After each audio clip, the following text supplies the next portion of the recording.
All right, good morning. We're here with Sam in the safeguarding team from Nottingham College. We've just got a couple of questions to ask you today about the Ask for Angela scheme. Okay. So first of all, are you familiar with the term? Do you know anything about the Ask for Angela? I've seen it advertised in a few clubs and bars around the city when I've been out and about, yeah. Okay. When you saw that, what did you think about it? Has it ever crossed your mind? Is it a good thing in your head? In the past, when I was at university in particular, we didn't really have that kind of thing, and there were a few incidents which only came to light a few years later, so when it would have been nice to have that kind of service. So I think anything that's going to bring about that positive change and make people feel safer in the city is positive.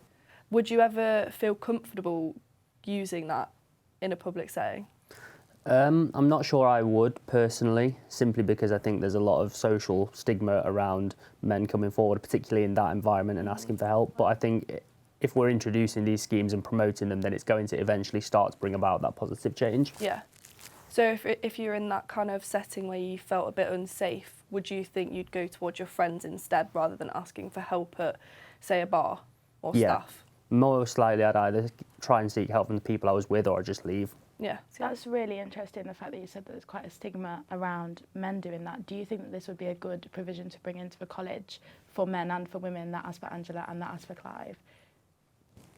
Yeah, I think we have a lot of services within college already for students that need to come forward and ask for support in a confidential setting, but obviously sometimes you want that one-to-one support as opposed to putting forward an email or making an anonymous phone call. So I think anything that makes it easier for people to come forward and seek support is a good thing. Do you think the Ask for Angela scheme is spoken enough about in schools, or do you think it should be kept quite anonymous so that not many people hear about it, so that, say a woman's in a social setting and she's with a man and the man hears her say, "Can I ask for Angela?" and he's suddenly clocked onto all of it.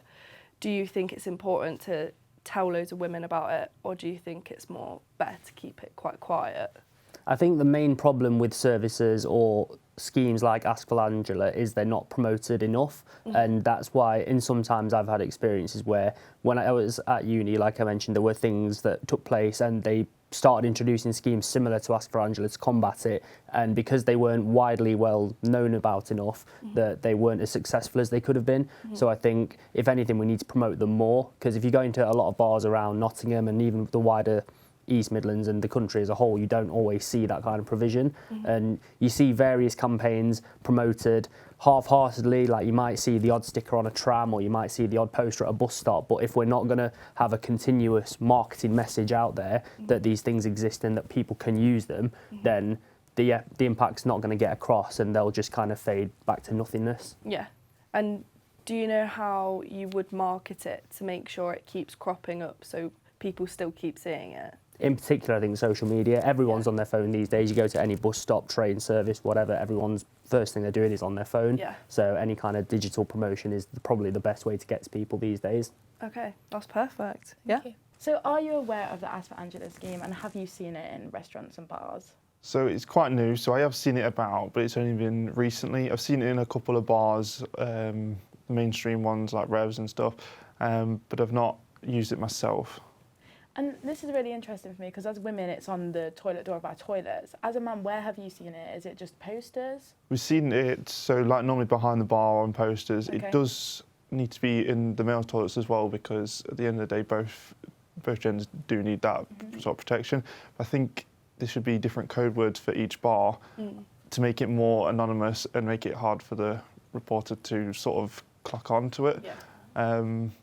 But yeah, it should be in both, because there are times when males feel uncomfortable as well. And I know gents who have used the scheme, but it does go a bit unrecognised. Yeah. I know a guy who used Ask for Angela and they genuinely said to it, "Oh, she's not working here," or "She's not working tonight," and he's just gone, "Great." Did they feel like it was very overlooked and it wasn't really seen as that spoken about even within staff members? Yeah, it's not really spoken about sort of on the male side, but I think everywhere should have the scheme because it is good, and I think it can help a lot of people. That's brilliant. And do you think if we were to put the Ask for Angela scheme into college, that students would use it?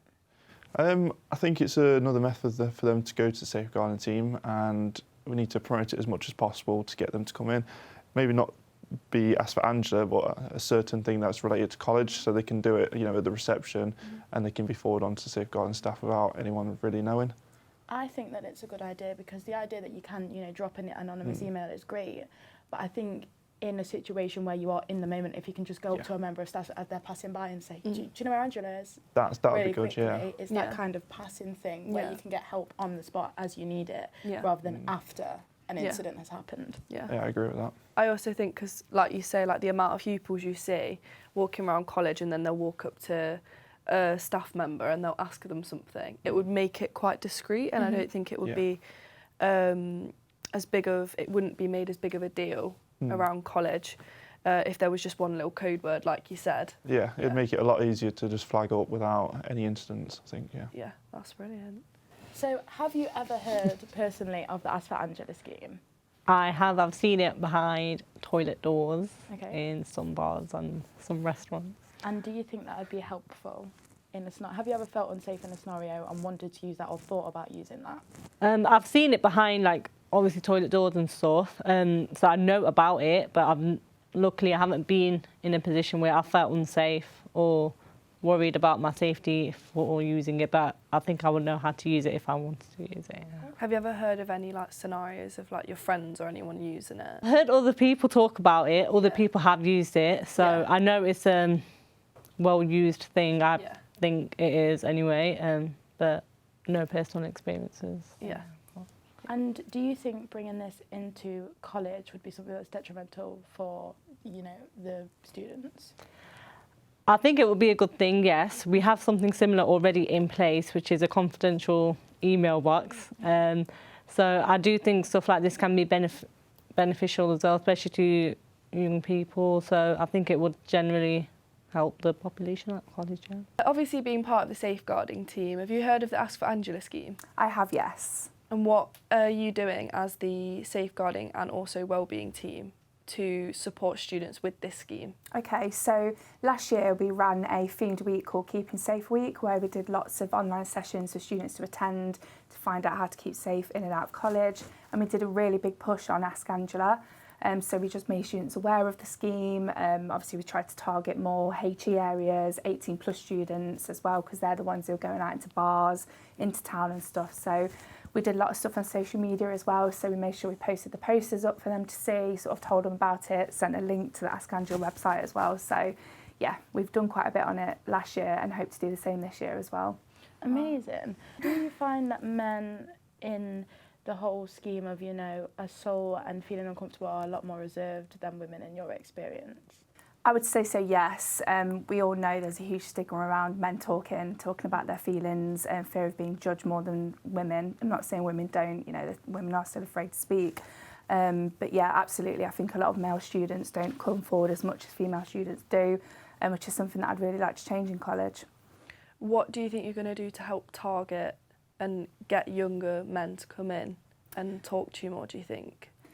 I think really it's something that needs to be done within tutorials. So they have, group talks together in a smaller sort of setting where they trust each other more. I think if we did something, it wouldn't work as well as that, because we do things on a broader cross-college spectrum. So students might not want to come forward in a big group with kind of cross-college staff. So tutorial, I think that would really work, or one-to-one conversations with wellbeing mentors. They can help guide, the male through and being able to talk more openly.